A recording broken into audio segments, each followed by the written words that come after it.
So, for all of the Trekkies out there, and even those that aren't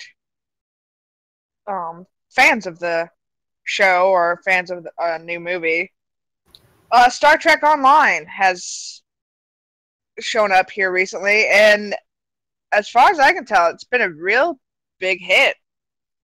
From what I've played of it, you can start your character as part of the Klingon Empire, the Starfleet, obviously, and the Romulus people. You will fight uh, Klingons. You'll fight, obviously, if you choose the Starfleet, you will fight Klingons and the Borg, if anyone remembers who they are. Um, Oh, that's awesome. The Borgs are in this? yes, they are in this, and you fight them very early. Ah, yes. You get to command your own ship. You fly it around. You do actual space battles. I know we've talked about a certain game that promised that didn't do it, but this one has it.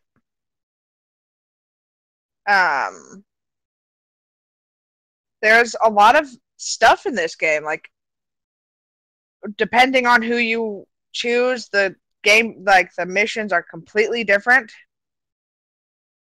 I mean, obviously, it's still like you still have to like run, shoot things, obviously, but the way that it flows is different.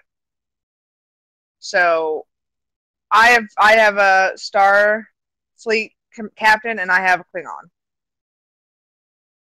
It's one of those games where it's like you can choose different ways, and the different ways you play it affect how the story goes. Kind of like a game that I reviewed a while ago, the DC Universe Online. This game is just free. As far as I know, it is free. I'll have to check that here in a little bit and get back to you. Um, but um, this game, like, there's no problems with servers. I've only had really one problem with the server, and then it just went right back up. Like, I other than that, for what this game is I have not had any major problems. Um, I don't know if anybody had anything else to ask or. Okay. Okay, so this sounds amazing to me because I'm not the biggest Star Trek fan. I'm more of a Star Wars guy, but I still like the next generation. Like I grew up on that show, and then of course I watched the original with Captain James T. Kirk. But so this actually has. I was shocked when you told me this had Romulans in it, and then even more so now since you told me it has the Borgs. So is there like a whole storyline to deal with the Borgs and so forth? And can you be a Borg? You can. Oh, wow. You actually, you fight their ships, you shoot their people, because this takes place like a while after, obviously, with Captain Kirk and everything else. So there's actually history on them fighting the Borgs and how they actually defeated them. So they have changed all of that and have, I mean, obviously there's still this fear of the Borgs because the Borgs are this robotic race that have this like hive mind, and it's crazy. They are insane. I cannot. Now I gotta try this. This game, I just checked it. This game is free to play. Even better, man. It's a freebie too. Like, this shocks me because it's like this game seems like it should be way more than it is. Yeah, because it seems like to be all encompassing of the Star Wars lore. It is.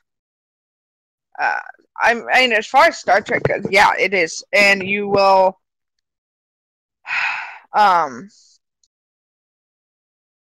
Let's make sure I did see that correctly. You can play.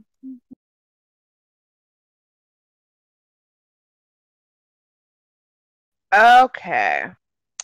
It is only free for a limited time. That's so basically what this is that this is like a free trial because this game literally Gotcha. just came out this week. It's probably going to be like a free trial over the weekend, and then probably Monday, Tuesday, you will have to buy it. Do you know how much that price is going to be? It does not say right now. Let's see. Yeah, because I'm wondering if it's going to be subscription based or you just buy the game. Like, what's it, gonna? I think it's just like with DC Universe, which DC Universe you had to buy the game and then also no, it was free to play, wasn't it? It is free to play, but you had to buy the subscription. I think this is a game you actually you don't need a subscription. You just can buy the game and you'll be in this game because it seems like this game has a lot of servers. Because I have been in one place and not seen the same people that I have before.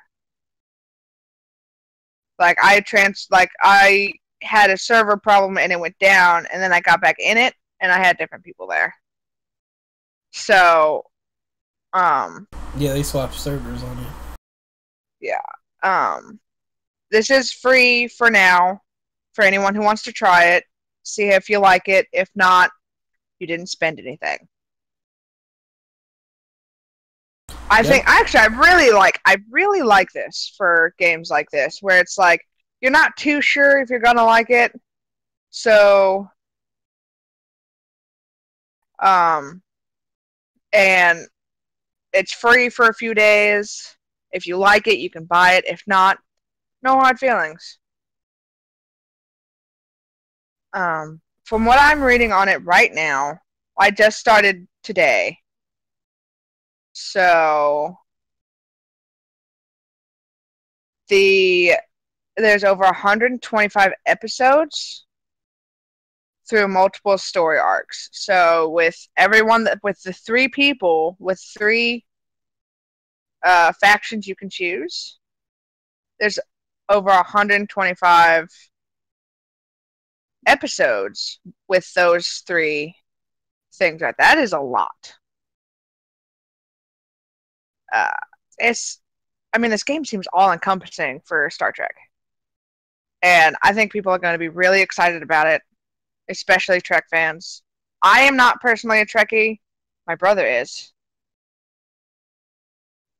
But this game is honestly I think it's very for what could have happened to it. Because honestly, when it released, I'm surprised servers didn't crash.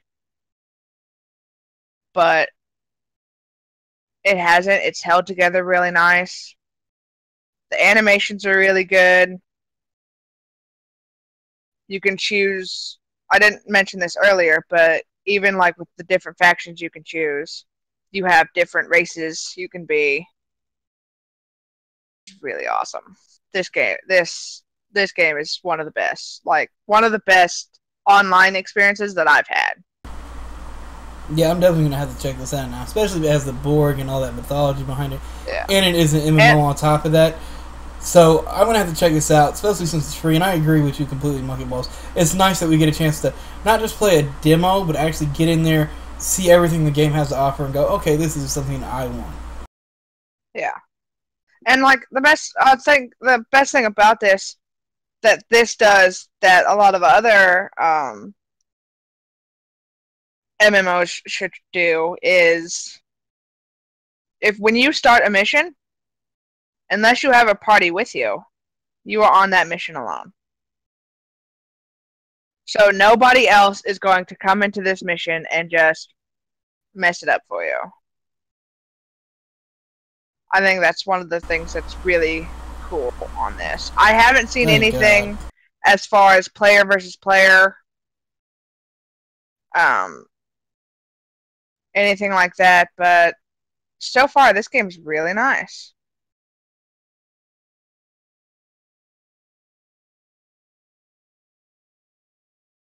No, not really. Not for Star Trek. Sorry. Huh.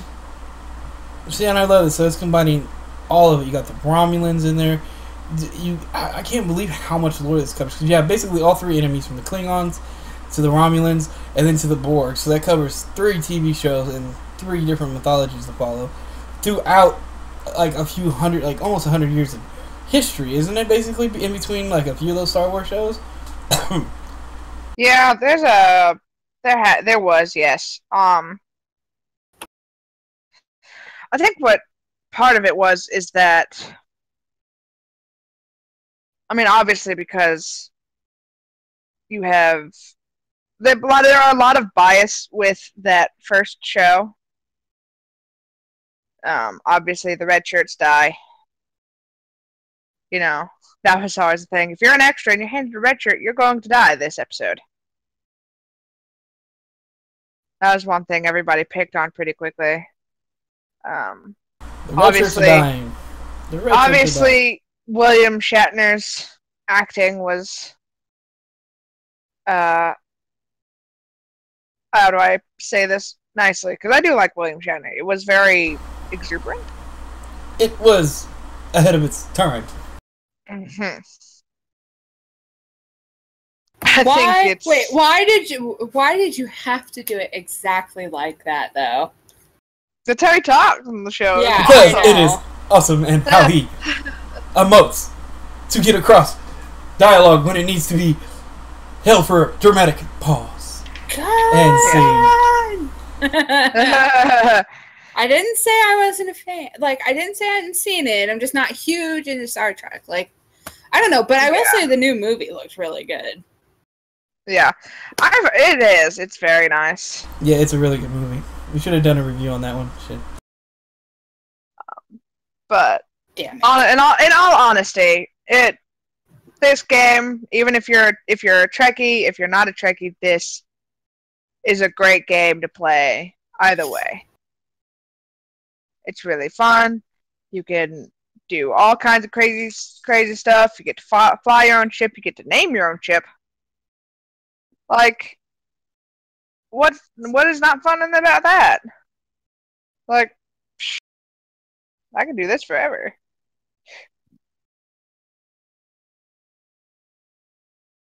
But now, if only they could make the Star Wars The Old Republic for fucking console, I would be happy now. If they can make Knights of the Old Republic again, I'll be happy. I can die then. Have you seen what a fan is doing with Knights of the Old Republic, the original game?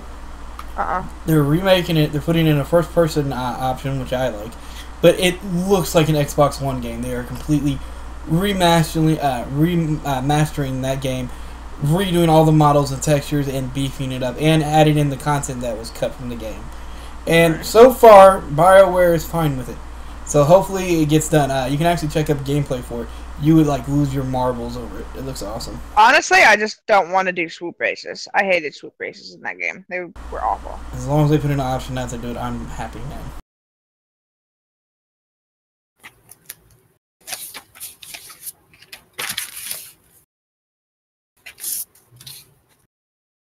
I think that's it. I'm good. Call of Duty trailer. Ugh. Yep. Sorry.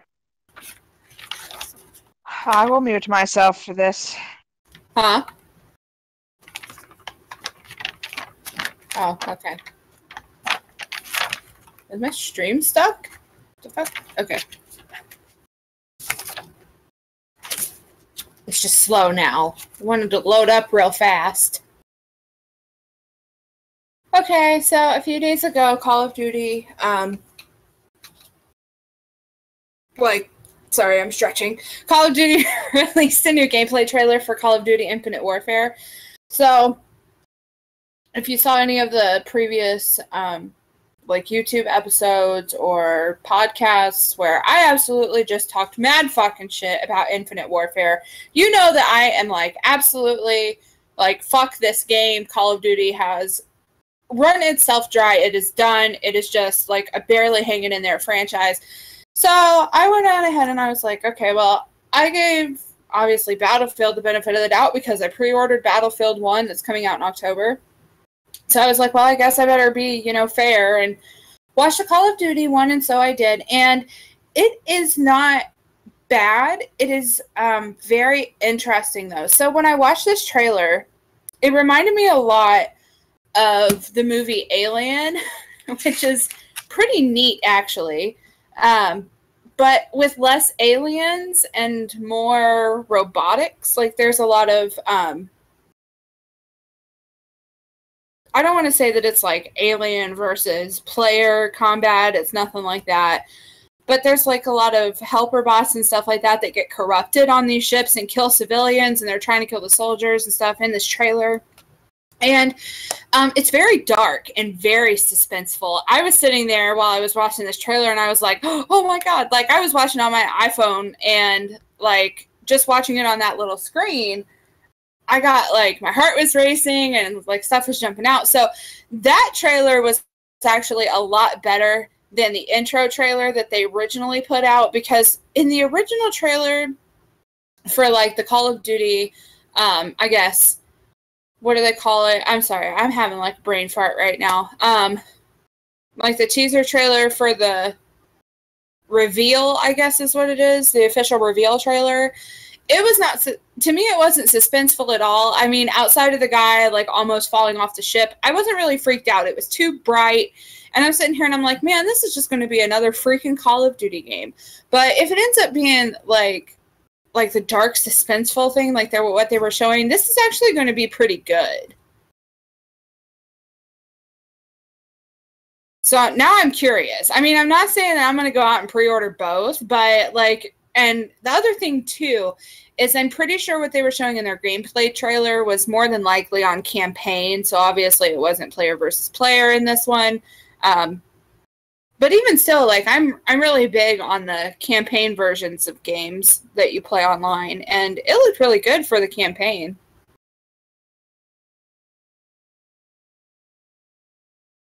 Yeah, I've been kind of done with Call of Duty for a while, so I have nothing to say. Oh. Well, I don't have anything to say about your one that's coming up here soon either. So it's okay. It's I guess that's it then. I mean, it's a 60-second trailer. It's not like 10 minutes. So what does the story look like it's going to be for campaign? Like, what are the story plots? If you saw any in the trailer. So in the actual trailer itself, the soldiers from various countries, they all have different accents in this trailer. They go into a space station to discover that all of the people inside that are actually civilians working on the space station have been killed. The worker bots that are on there, the service bots, whatever you want to call them, they're actually kind of glitching around a little bit. And they're just like in their respective cells on the walls. They're not really out walking around or anything. The entire base is actually dark, so the only thing that's on is like the emergency lighting, so the red lighting that you would see typically like on a ship or anything like that. And they're walking around trying to assess the damages, like count bodies, things like that. And all of a sudden, like one of these comes off and tries to kill a soldier. And that's basically like where the suspense started, because as you're walking down this hallway with like literally just a like faint red light to guide you, like nothing really pulls it off for you. I mean, I don't know what else there is to say about it. That's about as long as it gets to, and then it kind of fades out because they're like dun dun dun. Keep you in suspense for later. Yes, yeah. I like how you did that. Dun dun dun. Yeah. Well, this is the way that I look at it. So with Call of Duty, those of you who aren't new to the Call of Duty fiasco, basically, every single Call of Duty game has pretty much been the same. I mean, you have had your games in between there that have been like phenomenal. So to give you a rundown, Call of Duty 4 Modern Warfare was great. And then you have Call of Duty Modern Warfare 2, which was great. And then Call of Duty Modern Warfare 3 was all right. You had Call of Duty World at War. Nobody really ever talks about that one. You have Call of Duty Black Ops, which was all right. Then you have Ghosts. Black Ops 2 was really good. Sorry, I heard people talking. Oh, okay. It's just distracting. But, no, it's okay. So anyway, then you have, Call of Duty Black Ops 2, you've had Ghosts, you've had, Black Ops 3 that just came out. I feel like I'm missing one. Am I missing one? Advanced Warfare? Yeah, but that one's not exactly noteworthy either. Black Ops 3 and Advanced... Oh, so Black Ops 3 is the newest one. Advanced Warfare was the year before last. So it's been out for 2 years. But, I don't know. I mean, I think... I'm trying to remember. Either Black Ops 3 or Infinite Warfare is going to be the first game that Call of Duty has released since they switched from a 2-year to a 3-year dev cycle. So I can't remember which one it is, though. I think it's Infinite Warfare. I think they were trying to get it done for Advanced Warfare. They weren't able to. And then with Black Ops 3, it might be Black Ops 3. It's been a while since they switched over, but I know that it was after Ghosts. A lot of people are kind of guessing that Ghosts 2 is going to be next after Infinite Warfare since Black Ops 3 came out. I mean, kind of just going with the theme of Call of Duty. Huh, I actually saw, footage of like a Black Ops 4. No, so they wouldn't come out with Black Ops after Infinite Warfare if they came out with Ghosts before Black Ops. So if they run in a 3-year dev cycle, then they would have to run 3 games. Yeah. So they would come out with Ghosts, Black Ops 2, Advanced Warfare. Hold on. No, that's the wrong order. 1, 2. Okay, so it would be Black Ops 2, Ghosts, Infinite Warfare. Holy shit, I can't remember the order that they came out. I've got every Call of Duty game since Call of Duty 4, and I can't tell you the fucking order. That tells you something. It's Ghosts, Advanced Warfare, Black Ops 3. So, so Ghosts, Advanced Warfare, Black Ops 3. Now you have Infinite Warfare, which is weird. Is that the right order, Deanne? I don't know. Your mom's bought my last couple of ones. No, I don't even know. Because I know it's Advanced Warfare, then Black Ops 3, then it's going to be Infinite Warfare. Yeah.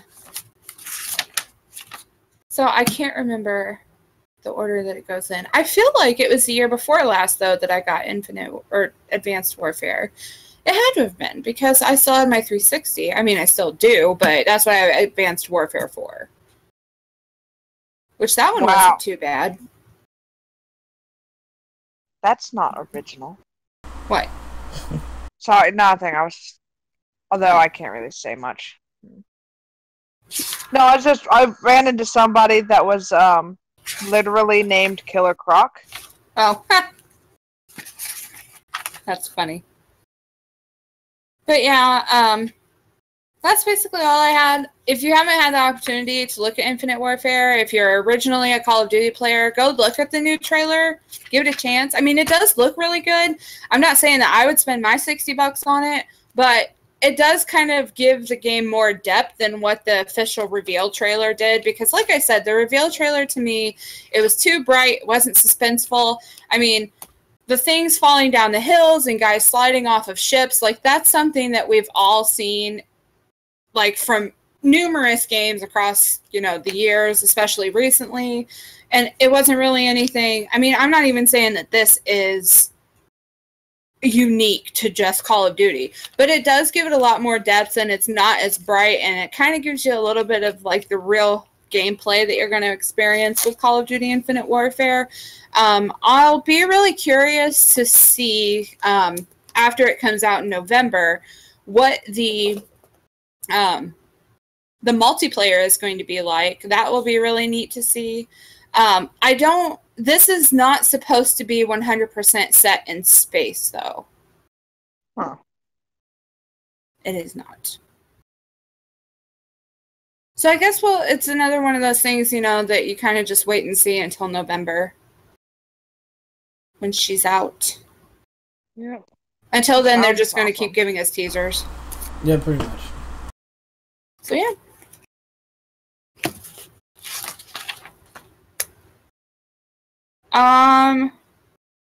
Next is going to be who's playing Deathstroke.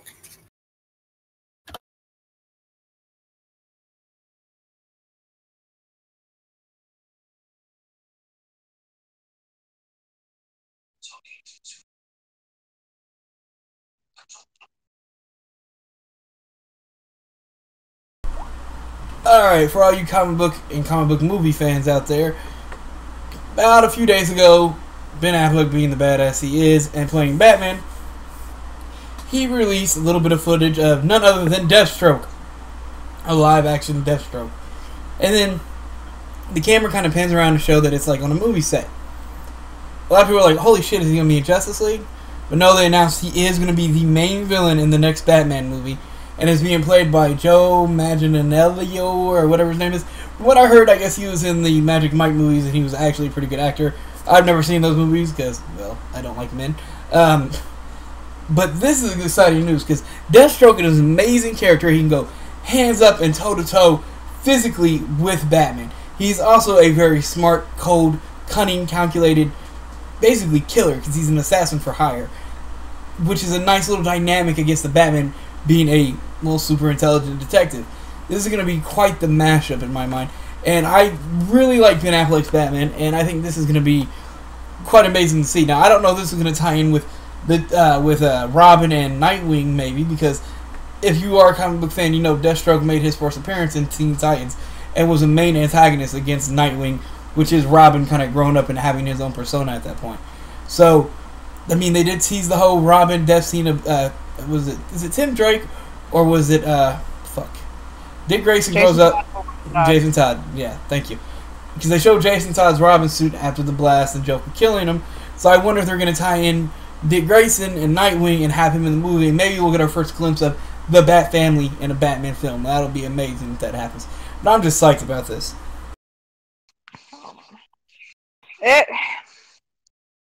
It would be cool to see them all, but they're gonna run it. I just think they're gonna have the same issue that they did for Dawn of Justice, is that they're gonna have to explain too much in this amount of time. Like, I was talking with somebody that liked the movie, and they watched it again, and had said they didn't even realize the first time how long the movie actually was.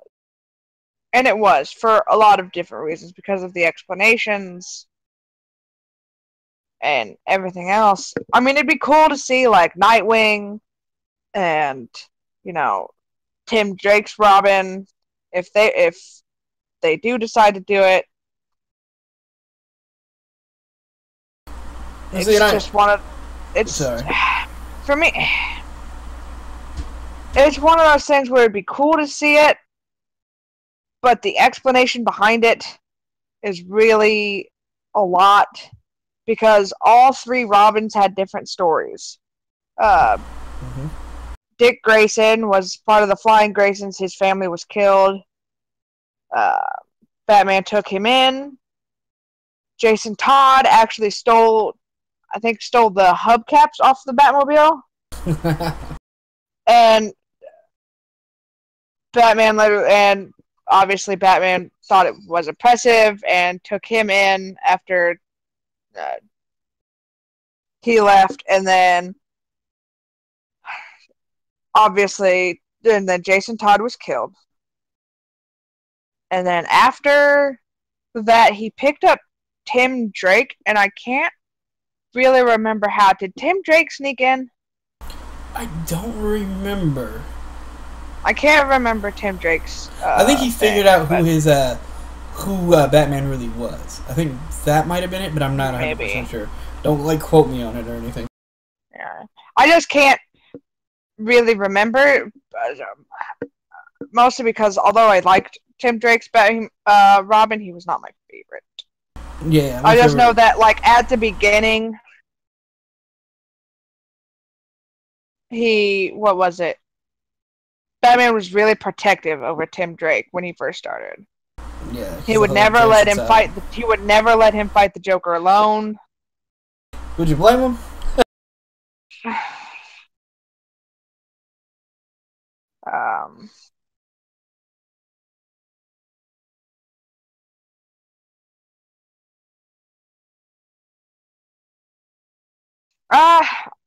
I think it's a good.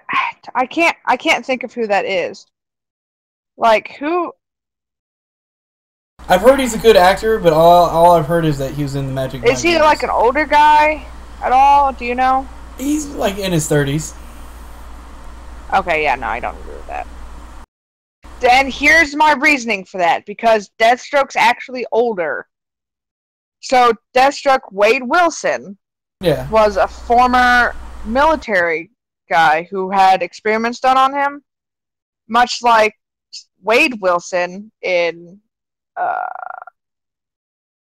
Deadpool. And as Deadpool, he gets has this regenerative powers and stuff. The only problem is he was younger though in Teen Titans. He was in his 30s. In Teen Titans, yes. When he started fighting the Batman, he was not. He was closer to his 50s. But you would never know. But it always showed him as old that he looked older. Like he had gray hair. He had gray and white hair, even when he fought the Teen Titans. Yeah. Thank God he was younger, because even then they still had that creepy storyline where he was messing with not Starfire. Who was the other chick in the 80s? There's 3 females in the Teen Titans. It wasn't Raven. It wasn't Starfire. There was Raven, Donna Troy, and I think it was her that he had a relationship with, which was kind of creepy. That sounds odd. Yeah, he was in a relationship with one of the Teen Titans, and they are teens. Not really. They seem like teens, but they're not actually. She was 16, if I remember correctly, in the book at the time. I'd have to pull out the book. She was also Amazonian, so she wasn't actually 16. I mean, it's the movie version, so in movies like to adapt and change a few things. They're still going to keep him probably around the 30 years old mark. Probably even grow a little bit of his hair and say it's because of the experimentation, probably. But I mean, they want somebody that they can use in probably multiple movies, because who knows, he might end up in the next Suicide Squad. Who fucking knows? But I would seriously doubt it. But Deathstroke would be a good villain against the Batman, because it's somebody that can actually go toe to toe. So once you show Batman beating the shit out of Superman, it's where do you go from here for a standalone villain?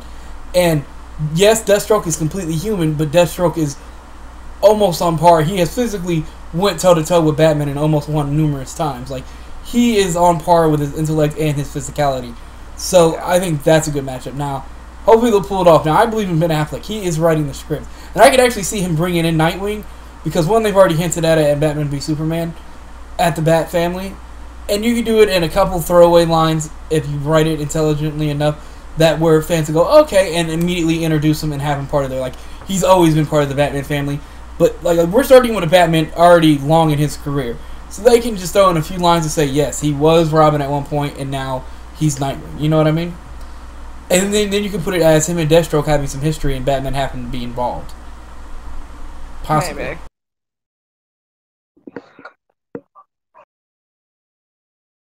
Well, I mean, my only concern is, I get that Ben Affleck's writing the script, but as you said, Deathstroke was one of those ones, he was very physically fit, he had all of these crazy abilities. Yeah. But all the way down to it, he was this really smart, intelligent guy that could easily outwit any opponent he had, and yeah, in several different comics, almost killed Batman. Yeah.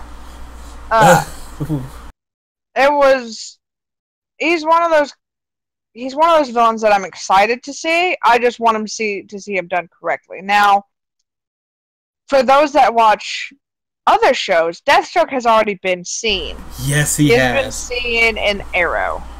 And I think they portrayed him pretty well in Arrow. I really liked what they did in Arrow. They really did show Deathstroke to be who he is, and I really do not want them to mess with that. I was shocked they didn't get the guy from the show, to be honest, because I thought he was a perfect fit. That's one of the other reasons, is that because you're also running into that same issue with doing the Justice League and not having the person that's playing the Netflix version of Flash, and or the TV show. Sorry, I forget that there's actual TV. And I love that Flash. And I was not sold on that. I was with you on that 100% with the whole Flash issue. I was like, come on, man, get the guy from the show. Oh, shit, sorry. Everybody loves him. He does a phenomenal job of playing Barry Allen. What's his name? Grant? I cannot remember his last name. But to me, he is Flash. And I was not sold on this Ezra guy. But then I saw that trailer, and I really liked the direction they were going with it. So they kind of sold me on that. So I'm hoping, like, if you could sell me on that, and I was completely against it, and Ben Affleck is writing this and directing it, that gives me even more faith. Like, okay, let me see what they do with it. Because this is one of my favorite villains. Like, he is a badass in every sense of the word. And like you said, he's intellectually the Batman's equal. Physicality and intellectual-wise. So this is going to be a very good matchup, because he's going to fuck with Batman. Yeah. Like, he'll get inside his head.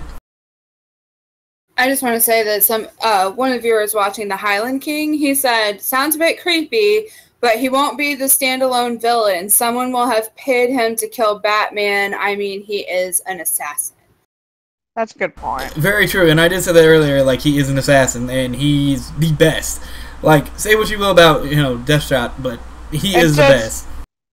It's just one of those things that, because at the same time, you just have to figure out, because this guy's right, is that Deathstroke is an assassin for hire. He's also known for not actually following through. Like, there was a couple times that he's been known to continue hunting the Batman for his own thrill. Yeah, I think Batman gives him the... That was one thing. I'm just wondering, is like, if he was a hire, I just wonder who it would be, Yeah, and even then, he can still play as the main villain, even though he was hired by another villain. And he can still be the main villain throughout the whole movie, because he's trying to kill Batman. And somehow Batman keeps not... You know what I mean? And there's, like, a few fights throughout the entire movie of them trying to... You know what I mean? He's trying to kill Batman, Batman's trying to stop him. And then at the end of the movie, you find out, oh shit, he was hired by somebody else. And then, boom, you set up the next movie.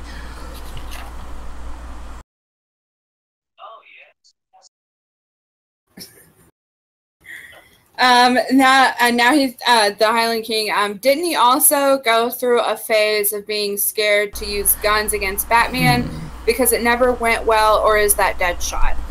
That might be Deadshot. I know. I think that's Dead. Well, no, it could be Deadshot, but I know Deathstroke liked to go hands up with Batman. Because he's the only one that really, next to Nightwing, offered a true challenge. And kind of like you said earlier, Monkey Paws, a thrill. Like, to him, Batman was always... once he moved on from Nightwing, Batman was always his ultimate goal to take down. And I think that was more... It became more personal for Deathstroke.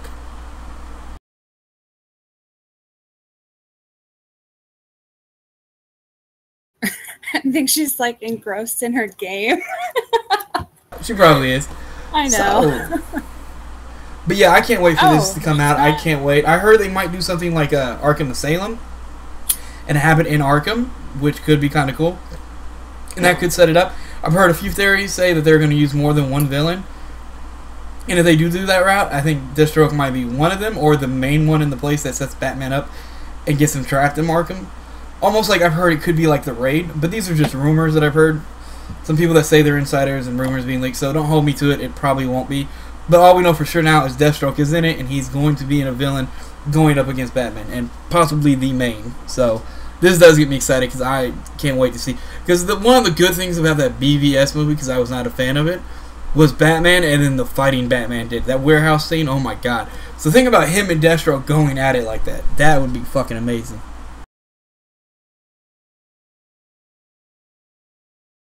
no, I'm good. Karma's got nothing. Kind of keeping up with everything, and keeping it in line. Next is going to be who's playing the Shocker.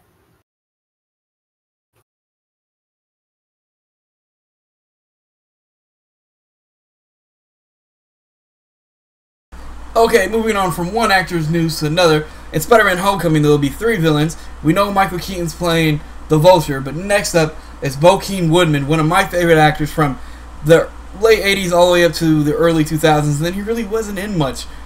But now he's coming back to play the Shocker, a modern, updated version of the Shocker, and will be one of the people that the new Peter Parker, which I love from Civil War, will have to go hands up with, toe-to-toe.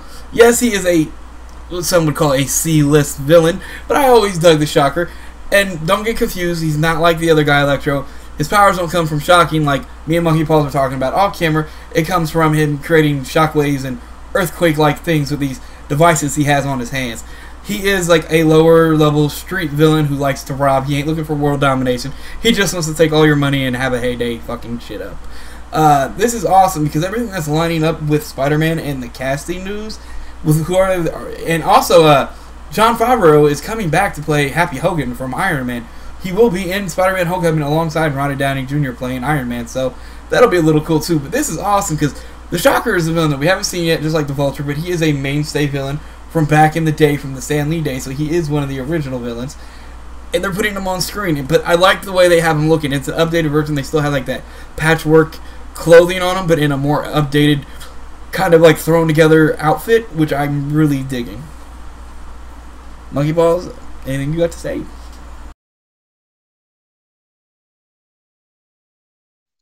Sorry. It's interesting. I think it's cool to see all the different kinds of villains that they're adding into Spider-Man. Do we know? Okay, so obviously it's going to be Shocker and Vulture. Do we know who else is going to be? They have not said yet, so I'm curious about that. Maybe we could get Kraven in there. I'd love to see him like we talked about. Or maybe somebody else that they haven't shown yet. I want to see Rhino. I'm not even going to lie. I would like to see Rhino. He's stupid. Yes, but he is one of the, like...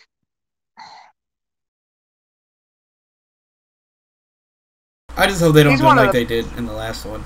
With the mechanical outfit and the acting was so shitty and overdone. The Amazing Spider-Man 2. Oh, yeah, okay. Remember they showed him, I think it was like a post-credit scene or the very last thing in the movie. Yeah. It was like, no. Well, I mean, at the same time, I mean, you kind of have to keep it up with how things are now. So, I mean, a mechanical suit, that's fine. Whatever. I think one of the things that could have been interesting also is if they had Scorpion. Scorpion's also one that I would like to see.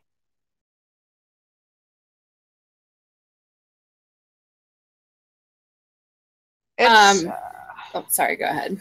Sorry. Oh, no, you can... Oh, well, I guess Remo saw it. So the Highland King was just saying that he was excited for Rhino in the last film until they shat on it. Well, I mean...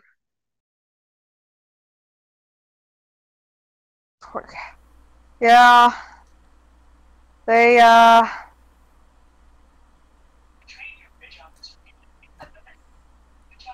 Let's just say they had a lot of good ideas that they just did not fulfill. We'll go that route. You know what I hope they might have? The Scorpion. He's like one of the longest running original characters from the Stan Lee days that they haven't put on screen yet. Yeah, he's one I look for. He was one that generally didn't. He hated Spider-Man because he would protect JJ. Yep. That was the only reason he... And from what I'm hearing from this, like from the rumors that I've heard about the movie, is that they're going to be having a guy that gives...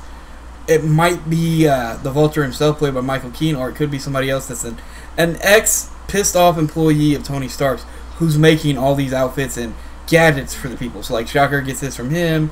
The Vulture either gets his from that guy or he is the one creating it. That guy. So whoever the next one could be, it could easily be the Scorpion because it does follow the route of the original story of him getting it from somebody else, getting his powers and suit from somebody else to go after JJ and other things. So it could run that same route, and he could be going, In the original comic books, he was mad at Jameson because he sent him on this story. And something happened, and because the suit that he was, it wasn't mechanical. It was actually his skin that changed. And it was from whatever story this was. It was why he hated him so much.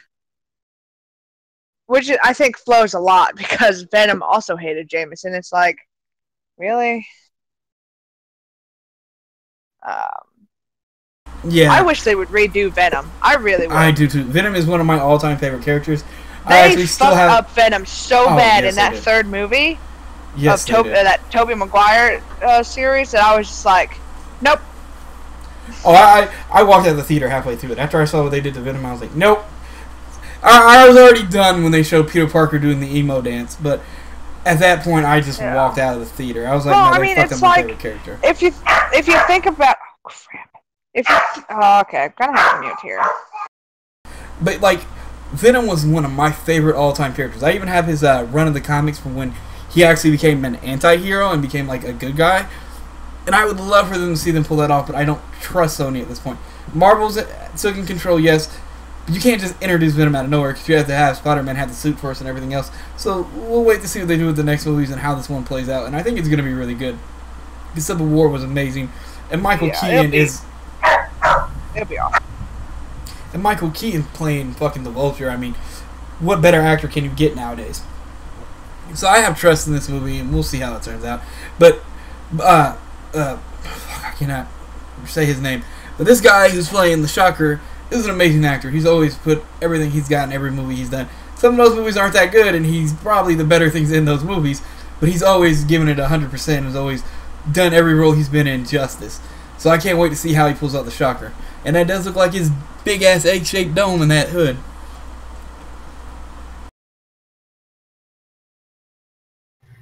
I do not. Unfortunately. Well, then I guess we are moving on. Okay. Real quick before we move on, do you still have access to the Discord chat? Okay. Let me just get this in there. No, where'd it go? Where's number 7? Okay. The next one is going to be the No Man's Sky patches, but I don't think they're not really patches. I got this wrong, guys. I'm sorry. It's updates, but same thing. Same difference.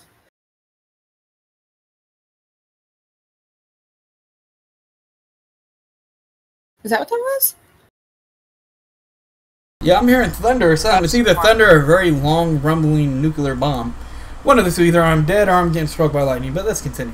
Well, in Indiana, it's hard telling. All right, so I know that No Man's Sky has been a topic, especially on this show, for It Is Thunder, by the way. Hold on. We actually have a tornado watch until 2 a.m. We'll be right back. Just give us a second. Yeah, if we die, it was nice doing this with all of you. These are our last words. And let they be, fuck you, YouTube, for your censorship.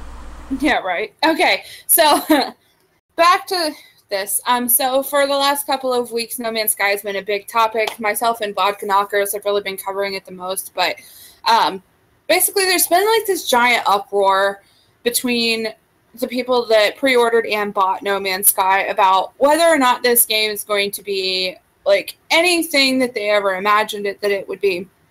A lot of people have been asking for their money back on this game because they're just like, wow, this isn't anything that I thought it would be. Now, if we go back to one of the previous ones when I was first talking about it before it was released,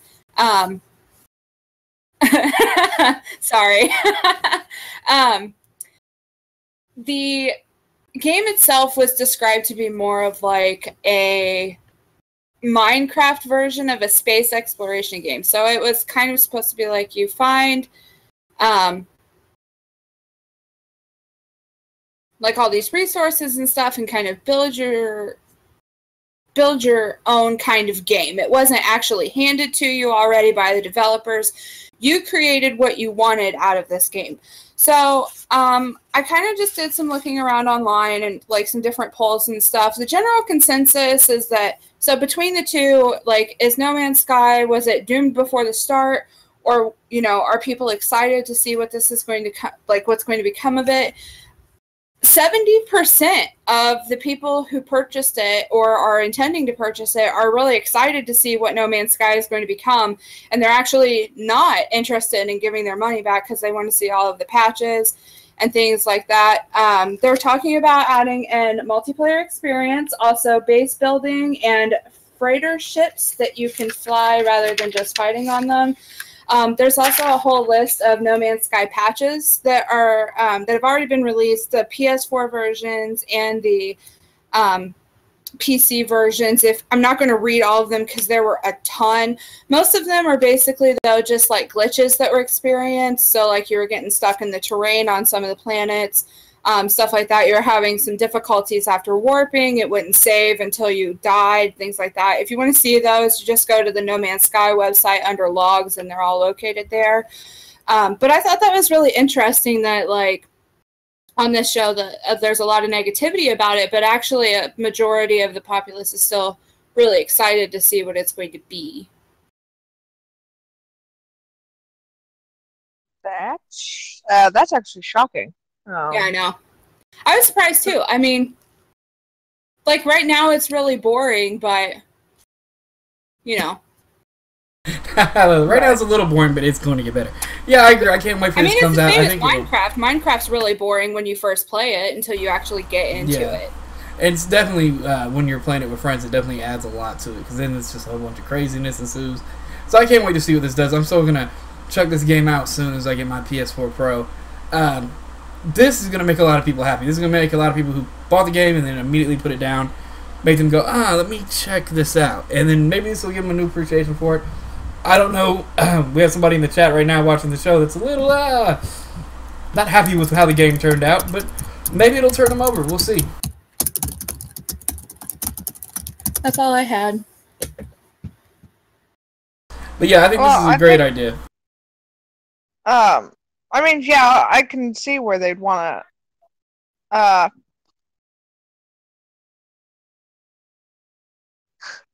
I can see where this would be really good to have this done, and, sorry, give me a sec, guys, trying to think. I mean, part of me wonders, are these updates just so they can, you know, cover their ass, so that way they don't have, like, a lot of people, I guess the better way to put it is suing them for releasing a game that it wasn't. Well, they were supposed to be patching it all the time, weren't they, Michelle? I feel like this is not to cover their ass. The reason that I say that is so if you guys remember what happened when they actually pushed the release back to August, they were receiving death threats to all of the developers over this game. They actually tried to push it back so that they could release it with, you know, better stuff, but like all these people were just raising all kinds of hell because they wanted this game that bad. And I mean, all these gaming sites reported on all these death threats that they received, and people were actually like in a huge uproar. But the idea behind it was that as they went through and, you know, as I was talking about before, you know, they even have drones out there to figure out what in this entire universe that they've built is actually out there. I think as they discover more and the players start discovering more, they'll know what kind of patches are needed and what kind of things that need to be put out there. I know that we talked before that, you know, they want to add, like, it would be a good idea if they added in like a fast travel to where you could just travel between things and not actually have to do it in real time. So I think it's actually something that's just going to be happening now. As far as the patches that, or the releases that they've done recently, those I think could have probably been fixed before the game was released. Obviously, you don't want your players getting stuck in the terrain, you know, stuff like that. Not being able to save their games. I know a lot of the problems that Vodka Knockers was having with his game were fixed with the PC update that was done. So it'll be really nice when he comes back to hear whether his experience had changed or not. But looking through the list, like I said, there's like this entire log of it. It seems like a majority of the problems that he was having with his setup were fixed for that game. But I think that, you know, it's one of those things that is just going to have to be progressively updated to include new things. Like, obviously, yes, we want a better multiplayer experience, but on something this vast, they're going to have to set up a specific area that's only for multiplayer, kind of with the same idea of, like, I know this is stupid to say, but like Call of Duty, where you have the option to go to multiplayer or you have the option to play alone. They're going to have to set up something like that, because if you try to play multiplayer in this game right now, with the number of players and how big it is, you're not going to find anybody. I mean, that just is what it is. But, no, I don't. Yeah, I'm all good. Next is going to be the full Fallout 4 review.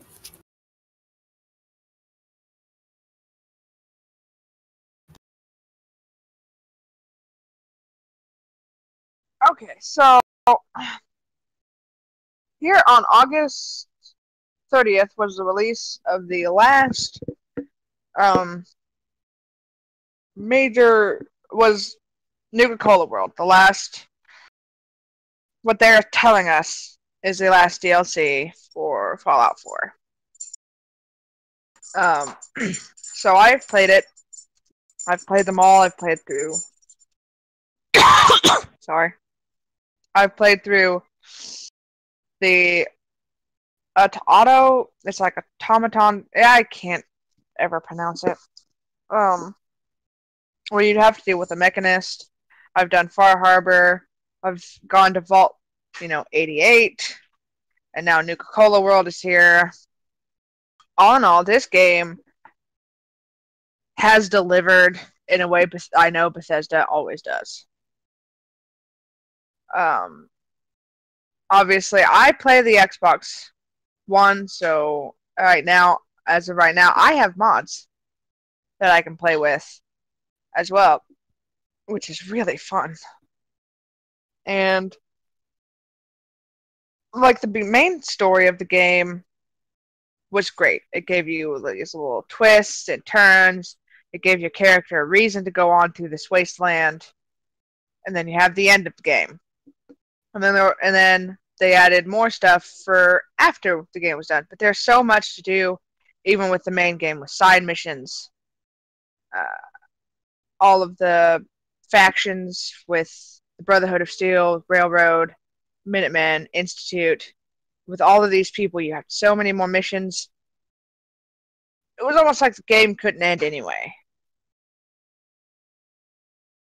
Then they introduced, I think, the automatron. The automatron came first.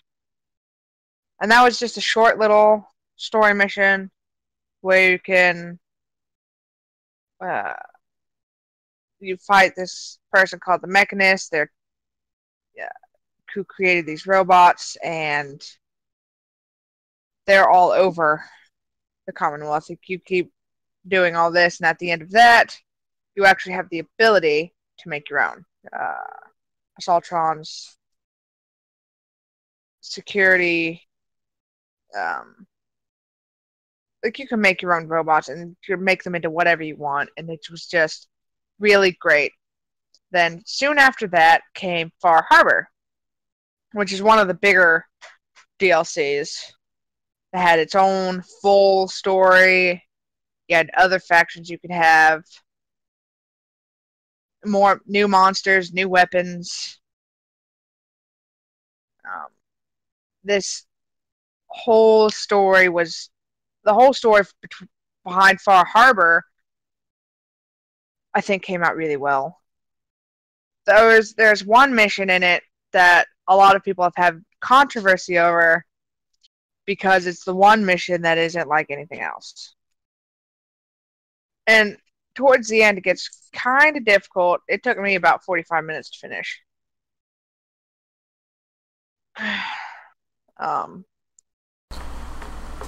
And then soon you got Vault 88. Vault 88 is a vault is unfinished. You can actually take control of this vault and do with it what you want. You can experiment on people, make this vault however you want it to be, which was I thought was really nice. So you can give settlers vault suits. You know, I think it was very innovative. Obviously, you could be evil like Vault Tech and experiment and do social experiments on these people for shits and giggles. I think, and then after that, the last is Nuka-Cola World, which is a lot like Far Harbor in that it's the second big add-on that has its own story, your own missions, different factions to do, and stuff like that. And to give you a little basic, little thing on it, without giving too much away, is basically you go to Nuka-Cola World, and you start off just going through something called the Gauntlet, and you defeat what they call the overboss over all of the raider gangs that inhabit Nuka World. And once you do that, you now lead all of the raider gangs, and you can do with it what you want. This game has delivered so much for how long it's been out and everything else. There's also been, tiny little DLCs for like workshop stuff. But with DLC, with mods, with all of this stuff,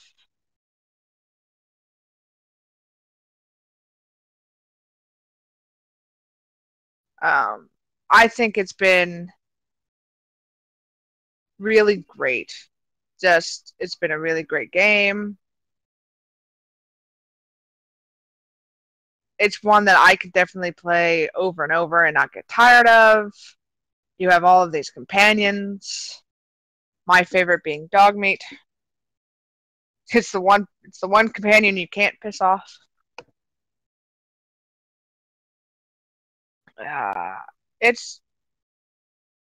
This game just seems to have everything you want in a really big adventure. It gives you twists. It gave me a major twist that I didn't even see coming. I didn't even quite fully understand when I made it, but it's there. Did you see the commercials for the Nuka-Cola? The one where it's like a 1950s violent cartoon. I love that. That made me chuckle so hard. Oh yeah, they've done. And a lot of things that I like is that if you have it, you go to Nuka-Cola World, there's actually arcade games you can play. Oh, is there really? It's really fun. Bethesda's always done an amazing job with their DLC, going all the way back to Elder Scrolls 3. And they never fall short of doing something good with it. You definitely always get your money's worth, to say the least. And I can't wait. Like, Nuka-Cola, out of all of them, have me the most anticipated to play. I've just been a cheap bastard and waited to get all the DLC so far. Then I've been having a lot of fun with the mods. The mods have been keeping me real busy anyways. Yeah. So I can't wait to check this out.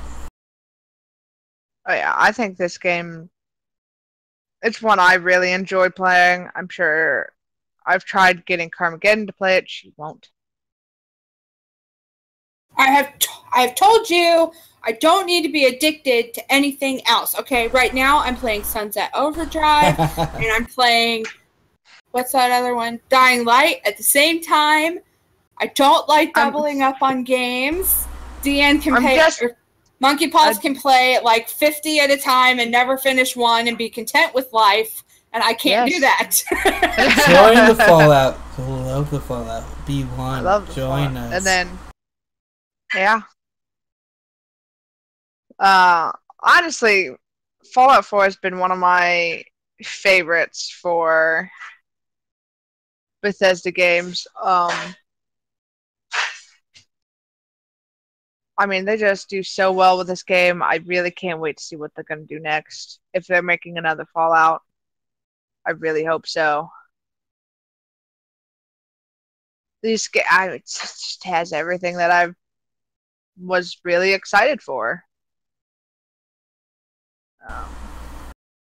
But yeah, this is a really great game.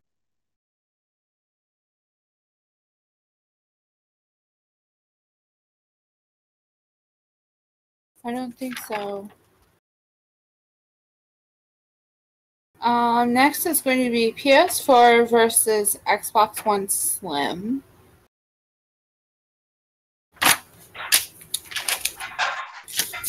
Hold on, I gotta get my notes. Get your notes, girl. My big podcast notebook. Okay, so so obviously, I start every fucking thing like that. I'm just gonna be like, you know what? Fuck everyone. So today we're gonna.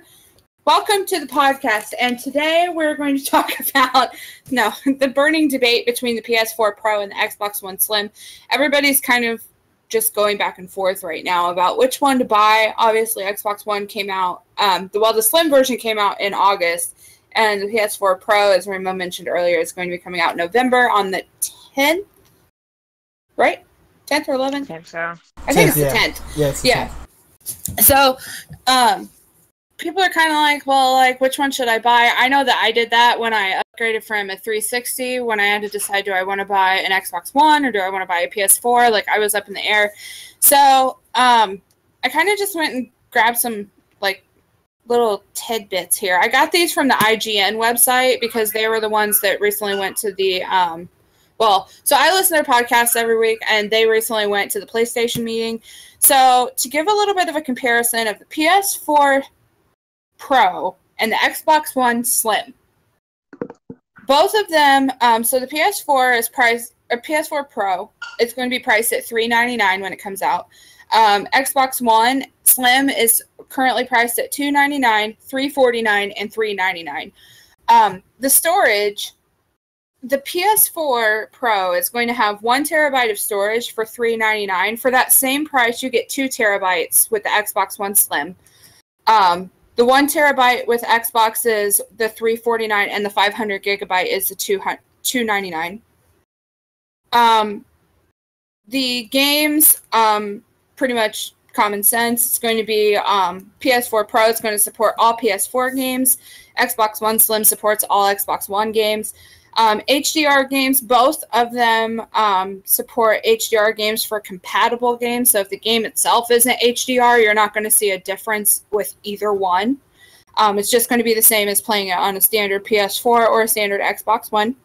For the Blu-ray, though, PS4 has a standard Blu-ray drive, and the Xbox One Slim has a 4K Blu-ray and 4K. I wrote something there, and I don't know what I wrote because I can't read my own damn handwriting, but it's also supposed to have 4K video playback. So that's just to kind of break it down a little bit, the difference between the two. So, but it really, I guess, just comes out to like what you're expecting more. I mean, if you're a hardcore PS4 and you're just like, oh my god, no, I have to have it, then obviously get to PS4 Pro because I don't want to hear you bitch. But if you're like looking for storage, or if you watch a lot of movies on your Xbox, I don't, so it don't make a difference to me. Or whatever, Xbox, PS4, whatever, then you may want to look at the Xbox One. I don't have a storage problem. Dean, MonkeyPaws22 does have a storage problem. How many external hard drives do you have? I have 2. I have 1 terabyte and 1 2 terabyte. Yeah, because I have a lot of games. This bitch needs like an Xbox One Slim Pro for $500 with a 5 terabyte hard drive. And even then, it would not. I'm good with all that. Thanks. Okay. Well, so yeah, that's just kind of like some little specs, and then of course, Microsoft is still working on their their Scorpio project, which I actually haven't heard anything new about lately. So, but I'm excited. That one I think is actually, like you were saying before, it's actually going to be a full new console. It's not going to be like a 0.5, which is like we speculated before, is basically what the PS4 Pro is. It's not a PS5. So it's just a bit of an upgrade, kind of make everything, run better, more frames per second, make the graphics better, kind of enhance the gameplay experience, give you some more storage, things like that. So yeah, the Scorpio is shaping up to be a massive fucking beast of machine. Literally, it's gonna, from the rumors I've heard and seen from insiders in the industry, I don't know if this is true or not, but they're literally gonna have to emulate the older Xbox One games. So if that's true, then this is basically a whole new console. And in my book, if you want to get an Xbox, I would wait for the Scorpio to come out next year, because that's going to be one that's going to be worth the money. Because the Xbox One Slim it has some bells and whistles, but it's basically a smaller Xbox with new bells and whistles, which is awesome. But when you have like 6 months to wait before a big, beefy, badass motherfucker comes out, like the Scorpio, which is basically a whole new console, then you might as well wait for that. Now, when it comes up to, like, if that didn't exist, the Xbox One or PS4 Pro, well, if you didn't have an Xbox, definitely go with the Xbox One S. That's what I'm doing with the PS4 Pro, is I don't have a PlayStation yet, so I'm going to get the more upgraded hardware to give me a better experience. Yeah, and then, like, with, if you already don't have an Xbox One, the Xbox One that I have is massive. It's huge. The Xbox One Slim, this is just, like, an eyeball comparison, because I actually haven't... Like, I don't have one, but isn't it supposed to be like the size of the Wii or something? It's like 70% smaller. Yeah, it's tiny comparison wise, but does like all this shit that mine doesn't do. So yeah, like yeah, it is like definitely if it's taking up too much space and you have the extra, like there's not too many people out there. Well, there are some people like if you don't have the extra cash to blow for that, then okay, I feel you. But if it is taking up a lot of space and you have the cash to just blow on it, definitely get it to like liven up your like entertainment space, because the old Xbox is fucking huge. It is a big brick. Yeah, it really is. It's huge. But I don't know. I don't need for like I'm one of those people that like my TV is humongous anyway, and the kind of again general consensus is that 4K gaming you don't really see a difference on a large screen TV unless you're like right nose in the ass on it. But on like smaller TVs, it's supposed to make the picture more clear, so you don't have to squint or guess. So to kind of give an idea, like when I first moved into my house, I think it was like a 32-inch TV in my bedroom that I played Call of Duty on all the time, because that was the game that came with my Modern Warfare 3 console. And so playing it on a small TV like that, it was kind of hard to tell like which parts of the terrain were actually part of the map itself and what was enemies and stuff like that. But on my big 60-inch TV in the living room, I don't have that problem because I can actually see everything. So as far as like larger pictures go, like if you have a larger television, especially if it's HD, I mean, playing it in 1080p, you're not really going to see too much, but on smaller TVs that support 1080p, you're supposed to see a lot clearer picture. It's supposed to be much easier to play the game, whereas before it might have seemed like a little fuzzy. But I think most TVs now actually kind of make up for that. So I guess we'll see. Also, a little side note, I didn't say during the last part of the PS4 Pro, just talking about that in general, is that they are having trade-ins like at GameStop. You bring in your old PS4 or your Xbox, they'll take $125 off of the price. Oh my god, GameStop's doing something like that? Are you sure it's not $1.25? I'm pretty sure there was not a comma. There was not a dot or a comma, so... Well, yeah, because if it was a comma, they'd owe me money. Yeah. God forbid! Right. But yeah, they are taking trade-ins, and it looks like, I don't know, maybe PlayStation might have nudged them in this, because it's like, and we'll also take your Xbox Ones. Yeah. I'm not giving up mine, sorry. Not really. I like my Xbox One.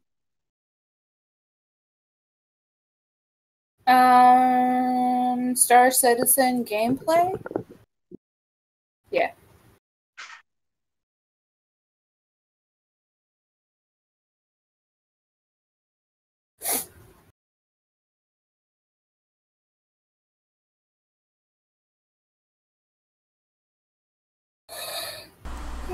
So from Chris Roberts, the guy who's been making film, he's a film director, producer, and a video game creator first and foremost, started out his career as such. He's the same guy who had made great games like Wing Commander and The Privateer. Back in 2012, decided to make this game that he wanted to. It's in the same realm as his older games with space exploration and discovery and whole fleets of people going at each other. So it's like a massive multiplayer game. But he wanted to incorporate all the gameplays of everything else that he's loved in life. So back in 2012, he put together this idea to create a massive game that encompasses all gameplay mechanics and put them into one singular game. People thought it was a bullshit idea that would never come to pass. Kickstarter happened. People were like, you're wasting your money. They got over $1 million. And for years, we've got little, well, here, you can play this little mechanic for 5 minutes and this little mechanic. Well, they just came out with a gameplay trailer that put it all together, a 60-minute trailer, I think it is, where it all goes together seamlessly, and it's a massive multiplayer game in space where every action, everything you say has a consequence. There is amazing spacecraft that you can customize, name, do what you want, planets that are yours, alien species and races to interact with, an Earth Empire Federation that you can either be on the side of or not. Easily get into it with friends. One can drive a ship. As you exit the ship, go inside, attack another ship. There's even space hovering, like, skateboards in this game. Like, Back to the Future is coming true, but in this game. It is massive. It puts together a first-person shooter with basically an MMO in space, crafting, exploration. Basically, you're taking Minecraft, you're taking the best space game ever and the best FPS shooter, making it all one massive game, and then even adding in more gameplay mechanics, this and that.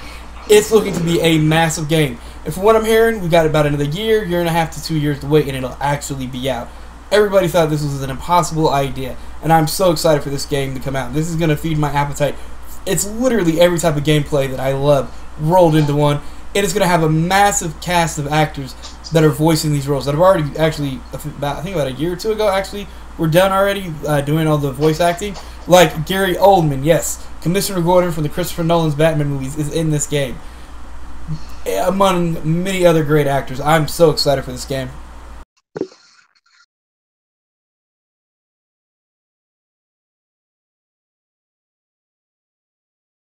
I don't really have anything about the game itself. I'm not really like a huge Star Citizen fan, but watching like the videos, like the video that you sent to us and a couple of others, it looks like it's going to have like really rich graphics, which I think is really neat.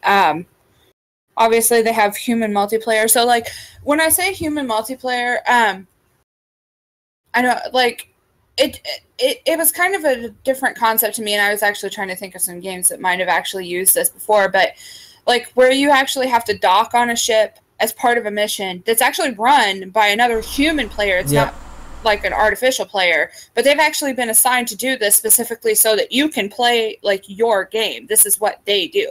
So that's a new concept for me. I don't think that's something that I've ever had to deal with or actually had to experience in any other games. I think some MMOs and some other like creative type games along the lines of Minecraft, but different types of games that have implemented stuff like that, like in their communities and servers. It's going to be a massive game that incorporates that whole MMO creative aspect, but with FPS, space exploration, and a massive story to go along with it. And user-created content also will be added into this. So, yeah, this is going to be massive. Hopefully that feeds your appetite there, Highland King.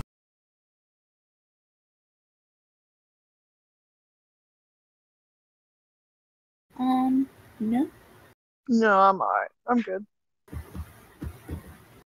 But yeah, just look for this soon. Everybody thought that this was an impossible task that they put together, and it's actually almost done. So it'll be out soon, and this is going to be a crazy, massive game that probably never ends. So we'll see.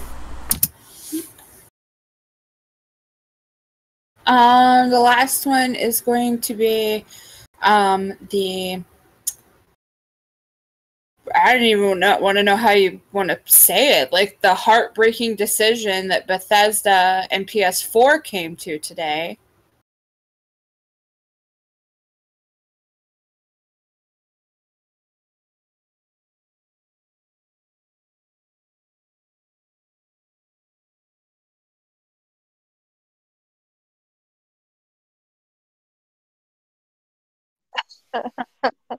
Sure. So, if you haven't heard yet, about 8 hours ago,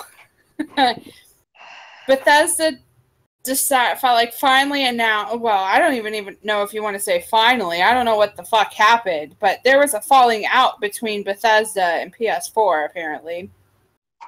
Let me find it. I think. Oh, yep, there it is. Whoop, go back. No, I'm just going to read this to you verbatim. This is actually from Gameology. No, hold on. I got to get to the page again. Here.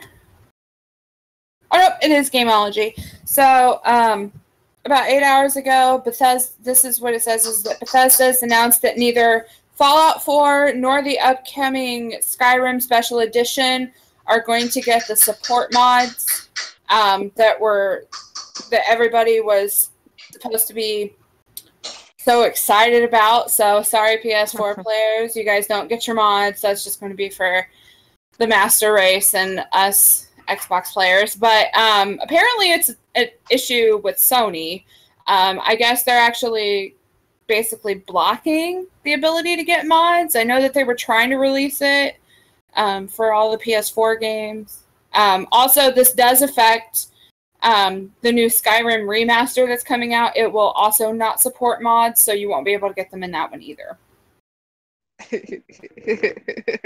We know how Monkey Paws feels about that.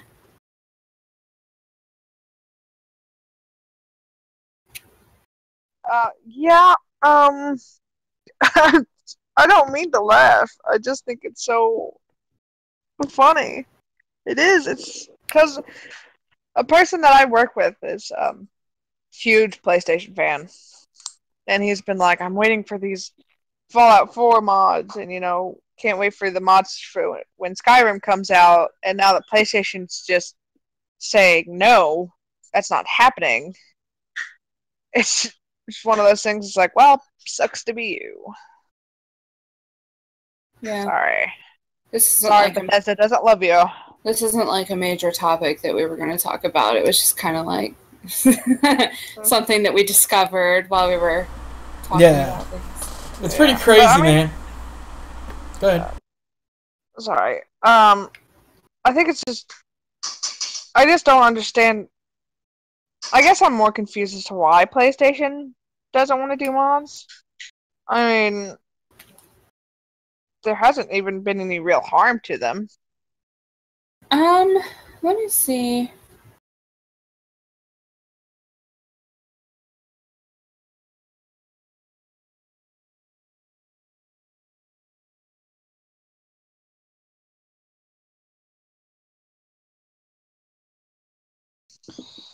Oh my goodness.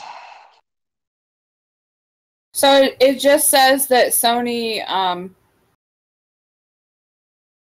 has just refused to approve user mods to the ability that users can do anything they want for either of those games.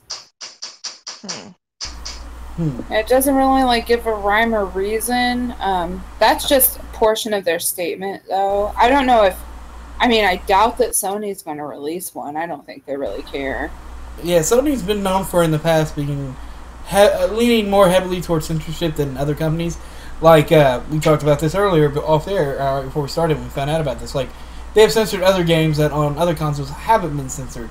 A lot of their PS Vita games that come from Japan will have little censorships here and there, even some that don't really make any sense whatsoever.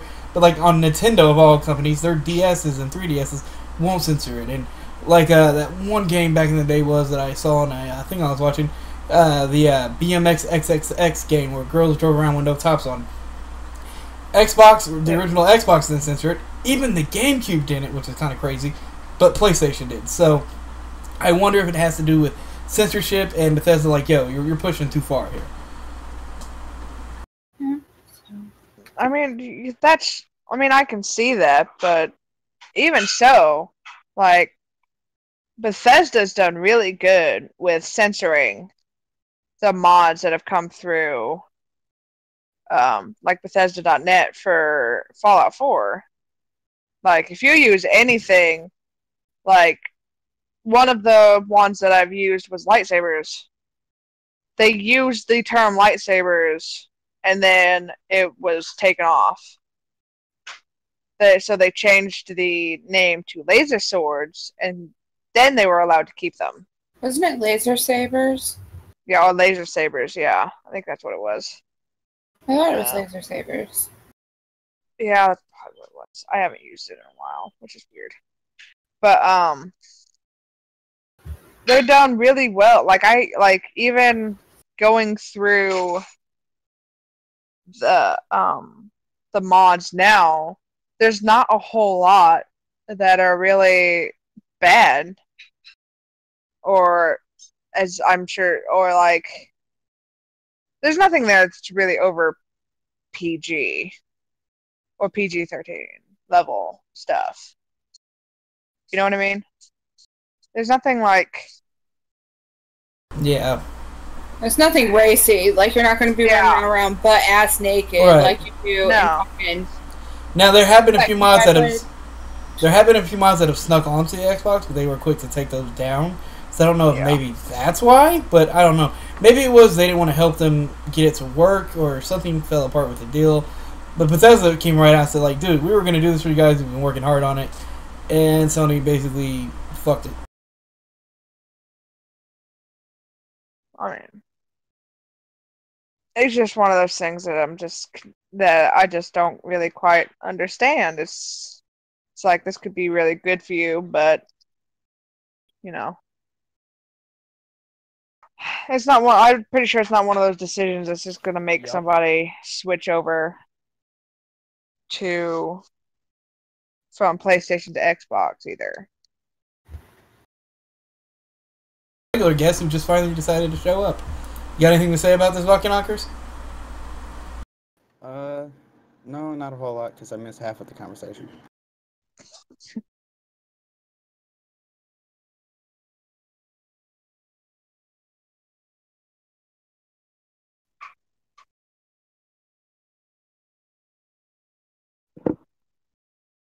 No, I'm good. Alright, well, this is basically the last of our topics. If Highland King or Justin have anything they want us to discuss or a question, go for it before we end the show. Y'all's good.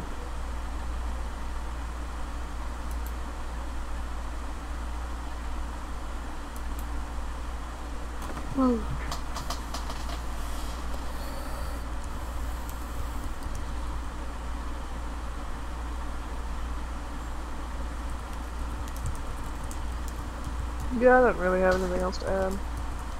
I think. Okay. Well, that's it for the show. Fuck, I forgot how I did the outro. Because that week we took off. But I want to say thanks to my co-hosts, starting with Monkey Foss 22.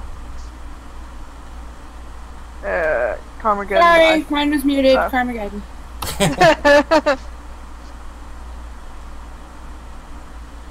And me, Remo317, with Vodka jumping in for just this sentence. Have a good one, guys.